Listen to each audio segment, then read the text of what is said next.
Hello అండి. Welcome back to my channel Kalyani kitchen Telugu.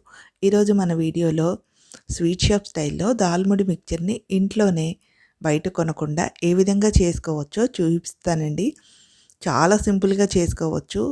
మన ఇంట్లోనే చేసుకున్నామంటే మంచి ఆయిల్స్‌ని కూడా యూజ్ చేయొచ్చు. ఇలా చేసి పెట్టండి. పిల్లలైతే చాలా ఇష్టంగా తింటారు. ఇది చాలామందికి ఫేవరెట్ స్నాక్ కూడా. ముందుగా దీనికోసం హాఫ్ కేజీ మసూర్ దాల్ తీసుకున్నాను. ఇవి ఎర్ర కందిపప్పు ముడివండి. మసూర్ దాల్ అని కానీ లేకపోతే ఎర్ర కందిపప్పు ముడివని కానీ అడిగినట్లయితే ఈజీగా దొరుకుతాయి. ఇవి సూపర్ మార్కెట్‌లో కానీ లేకపోతే హోల్సేల్ మార్కెట్‌లో పప్పులు అమ్మే చోట కానీ చాలా ఈజీగా దొరుకుతాయి.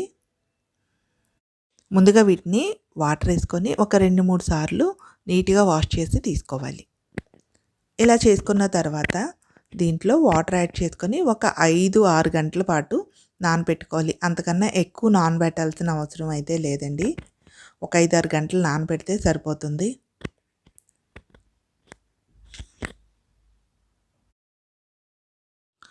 ఐదు 6 గంటలు పప్పు నానిన తర్వాత ఇలా వాటర్ అంతా వడకట్టుకోవాలి.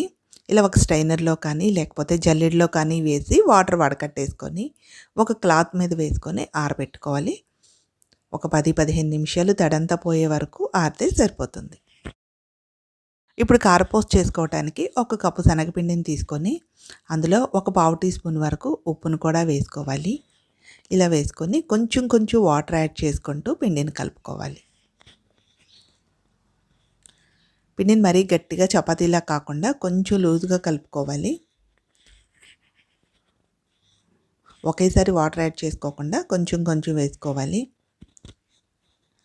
ఇలా పిండిని మరీ చపాతీ ముద్దలా కాకుండా ఈ విధంగా ఇక్కడ చూపిస్తున్న విధంగా పిండి కలుపుకుంటే సరిపోతుంది. ఇప్పుడు కారపూస ఒత్తుకోవటానికి ఇలాంటి సన్న రంధ్రాలు ఉన్నటువంటి ప్లేట్ తీసుకోవాలి. జంతికల గొట్టంలో ఇలాంటి సన్నటి రంధ్రాలు ఉన్నటువంటి ప్లేట్ని పెట్టుకున్నామంటే పూస అన్నది మనకి పర్ఫెక్ట్గా వస్తుంది. సేమ్ స్వీట్ షాప్లో అయితే ఎలాగుంటుందో అలాగా పిండిని మొత్తం పెట్టుకోవాలి. డీప్ ఫ్రైకి సరిపడా ఆయిల్ పెట్టుకొని ఆయిల్ బాగా హీట్ అయిన తర్వాత జంతికల్లా ఒత్తుకోవాలి. ఆయిల్ బాగా హీట్ అవ్వాలండి, లేకపోతే ఆయిల్ అంతా లాగేస్తుంది. పైన బుడగలన్నీ తగ్గిపోయినాయి అంటే ఫ్రై అయినట్లే. ఒక్కసారి రెండో వైపుకి టర్న్ చేసుకొని ఒకసారి మళ్ళీ రెండో వైపును కూడా కాల్చి తీసుకుంటే సరిపోతుంది. ఇది ఫ్రై అవ్వటానికి ఎక్కువ టైం అయితే పట్టదు.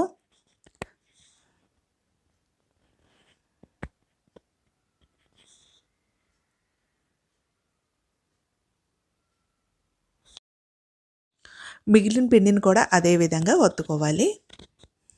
దీనికి పర్ఫెక్ట్గా జంతికల్లా రౌండ్ రాపోయినా పర్వాలేదండి, ఏమవ్వదు. ఎందుకంటే ఇవి మనం బయటకు తీసిన తర్వాత కూడా నలిపేసుకుంటాము. ఇలా కాల్చుకొని తీసేసుకుంటే సరిపోతుంది. ఆయిల్ బాగా వేడి మీద ఉన్నప్పుడే ఆరబెట్టుకున్నటువంటి మసూర్ దాల్ని కొంచెం కొంచెంగా వేసుకొని ఫ్రై చేసుకోవాలి. ఇలా కొంచెం కొంచెం వేసి ఫ్రై చేసుకుంటే ఇవి చక్కగా ఫ్రై అయిపోతాయి. మొత్తం ఒకేసారి వేసి ఫ్రై చేసామంటే అది పర్ఫెక్ట్గా ఫ్రై అన్నది అవ్వదు. ఒక 2 నిమిషాలు హై ఫ్లేమ్లోనే ఫ్రై చేసుకోవాలి. తర్వాత మీడియం ఫ్లేమ్లో పెట్టుకొని కలుపుకుంటూ ఫ్రై చేసుకోవాలి. ఇలా కలుపుతూ ఫ్రై చేసుకోలేదంటే మాడిపోతాయి. వీటిని మాత్రం చాలా జాగ్రత్తగా ఫ్రై చేసుకోవాలి. ఇప్పుడు ఇవి పూర్తిగా ఫ్రై అయిపోయినాయి లేదో తెలియాలంటే ఒక పప్పును పట్టుకొని అయినా చూడండి.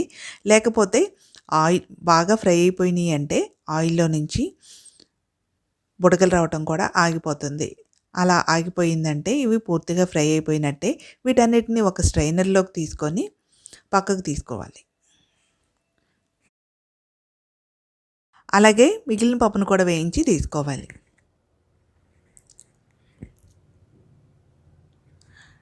ఈ పప్పును వేయించేటప్పుడు జాగ్రత్తగా వేయించుకోవాలండి. కొంచెం ఎక్కువ వేగినా సరే చేదొచ్చేస్తుంది.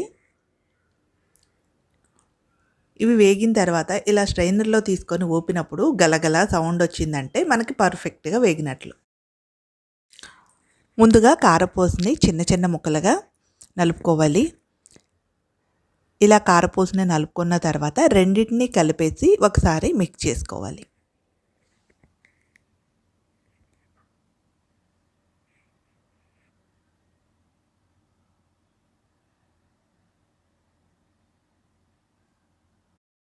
ఇప్పుడు ఇందులో ఒక హాఫ్ టీ స్పూన్ వరకు కారం, కొద్దిగా బ్లాక్ సాల్ట్, ఒక పావు టీ స్పూన్ వరకు జీరా పౌడర్ని వేసుకొని మొత్తం బాగా కలిసేలా కలుపుకోవాలి.